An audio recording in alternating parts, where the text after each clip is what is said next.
I'm Barb Batie. I farm, and I farm northeast of Lexington in Dawson County. Great-grandfather, great-grandparents, and two little boys came over on a steamship from England in 1873 and homesteaded about a half-mile from where we're standing. Like most farm kids, I probably was helping Dad irrigate when I was 6, but started farming full-time when I graduated from the University of Nebraska, Lincoln in 1980. So this is my 40th crop full-time. Barb Batie, and I live at Lexington. I took a job with the Tri-City Trib at COSAD. So my very first interview for that tab was a week after I started work, and it was with Don and his dad. It took him 3 years to ask me out.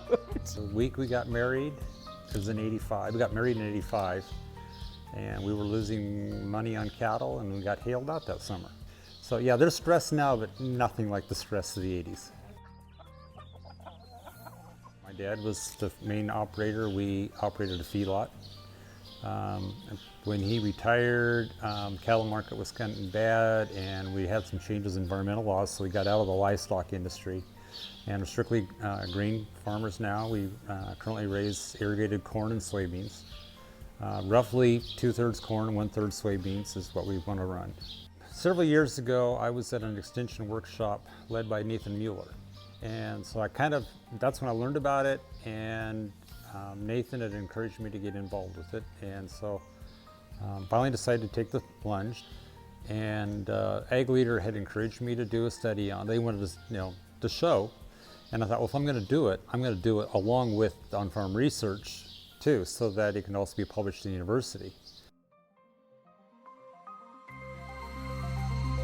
The downforce study basically is we are looking at 3 different downforce pressures on that planting system, or that planter system. And so basically the producer has 3 different treatments. They have a manual application of downforce that they selected, and then they have a medium and a heavy rate of downforce. And so those last 2, the medium and the heavy, are selected by Ag Leader. And so the farmer has those 3 treatments in this study, and they are randomly assigned throughout the trial, and they are replicated. So that way we have enough power to show if there's any statistical differences between the data sets and the treatments themselves. I had purchased the system, the downforce and the electric motor drive. I'd liked what I'd seen of the product, and so we purchased it last fall. My name is Barry Anderson, and I serve as a precision technology agronomist for Ag Leader Technology based out of Ames, Iowa. Our downforce study, actually we just call it a SureForce study because that's what our system is called, is SureForce.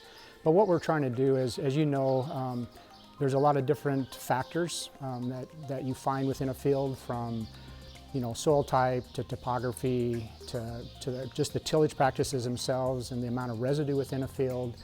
And so as you go from one end of the field to the next, things can change drastically. I mean, some farmers that we work with, they have sand on one end of the field and they have clay on the other. But with the SureForce study, what we're trying to do is we're really trying to understand how our system adapts, how it responds to those different situations, to be able to come, in the end, to be able to show the value in our technology so that we can provide the necessary information for a grower to be able to make the correct management decision that's going to be the best for his farming operation, and in the end to be able to be the best on the return of investment for them.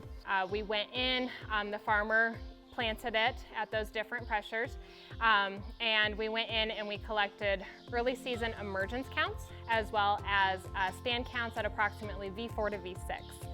And so we got to see if there's any differences between those treatments as we go through the study. Ag Leader Technology wrote the original protocols, and they're the ones who wanted the 3 different settings of the manual, medium, and heavy. And so they did that part, and then I worked with you on developing the replicated strips and randomizing it. The planter was extensive modifications. We spent a good chunk of the winter working on the planter. We had an airbag control before, so all the existing airbag system had to come off. Since we had also had the electric drive system, we got rid of all the chains, seed meters, all those had to come out.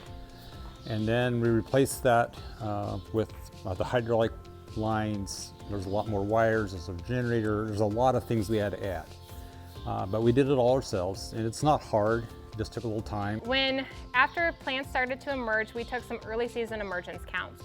And so we went out and there's a couple different ways you can do it. A lot of the times on emergence counts, people like to put color-coded flags because they're easy to see.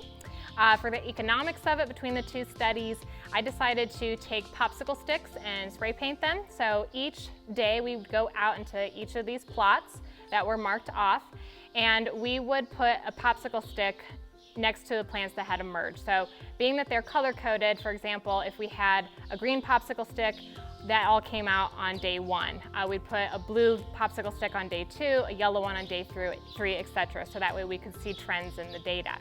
And so that has been collected. And then we also came out at V4 to V6 and we took early season stand counts, and we also got to see how many plants were behind. So that could be caused by the treatments themselves. And from there, we've just made sure that things look good, everything's flagged, so that way we can find it later on in the growing season. Well, it was interesting, just on watching it while we were planting. The manuals, we were adding 100 pounds per row. And then the medium setting, it wanted 100 pounds of force on the gauge wheels. And so most of the time, because I have row unit boxes, and most of the time there actually was lifting on the unit.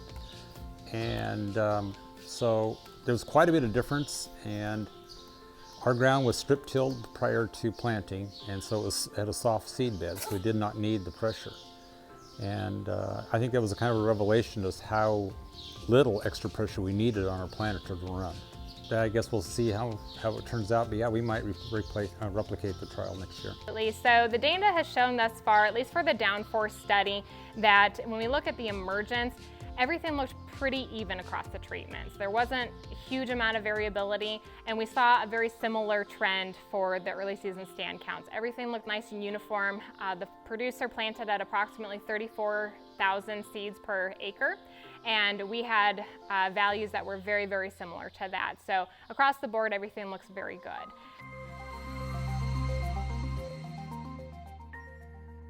The travel speed study was completely at the suggestion of Ag Leader.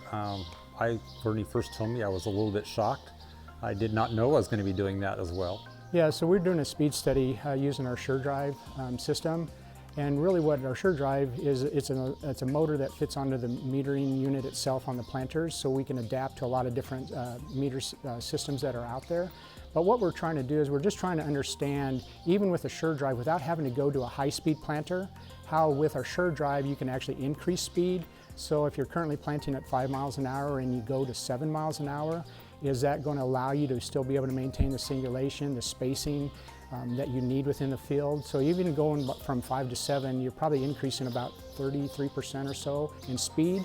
If we look at the travel speed study, very similar in the fact that we are also using downforce pressure on that planting system. However, it's only at 1 application rate, and the treatments instead are looking at planting at 5, 7, and 10 miles per hour. The thing of it is, it boils down to efficiencies come springtime, because in the spring you have just so much time to do your field work, and that includes everything. So if you have tillage to do, if you have fertilizing to do, planting to do, all those things, you only have so many days within that window. And if we can speed the planter up, hopefully that would maybe free some other days up there that would allow you to do something else that you need to get done too. And with that being said, though, we want to make sure that if we are making changes in our equipment or in the way that we are planting, we want to make sure that we are efficient. And so, we could plant faster, but we want to make sure that we have good planting space, we have the proper seed depth, allowing the plants to come up at good emergence and hence good stand counts, and giving them a good opportunity throughout the growing season. This is not a high-speed planter. It's a normal stock planter. Only addition was we added the electric motor instead of a chain drive. And so it was, again, 3 strips, and we did 5 replications of this in the field, what we could fit in. 10 mile an hour is too bloody fast. First of all, my guidance system was not cued in very well, and so at 10 miles an hour it wasn't steering very well, so I had to actually steer it by hand, which I haven't done that in a long time. And definitely the 10 mile an hour was beyond the capacity of the planter. I was getting core singulation. Easily could see it from the planner, and as soon as we said to see an emergence, it was definitely proved again an emergence. On this particular study, though, we did see some variability within that data and the trends. 5 and 7 look really pretty good at those speeds. We saw a lot more variability at 10 miles per hour.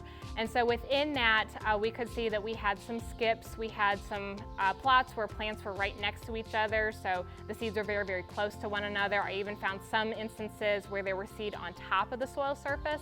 And so emergence was just very spotty. It took a little bit longer in driving across the field, and when we took stand counts across the field, you could tell in those plots it was just, there was a lot more variability. An ag leader expected it to be too fast. They told us that they wanted to have one beyond the capability, just to show that there is a limit. You just can't just keep speeding up. For these two studies, it was really important to take early season data because it was looking at planter and the equipment and how that would impact the plants in the beginning of the year. But Mother Nature has a mind of its own. And so we never know what we're gonna get. It might get hailed, it might get some green snap, some wind damage, whatever the case may be.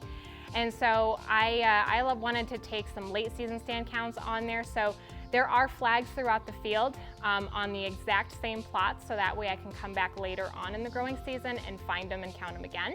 And then we will collect yield data at the end of the growing season to make sure if we can see any statistical differences there, because usually that's what the farmers are interested in, is their bottom line is the yield.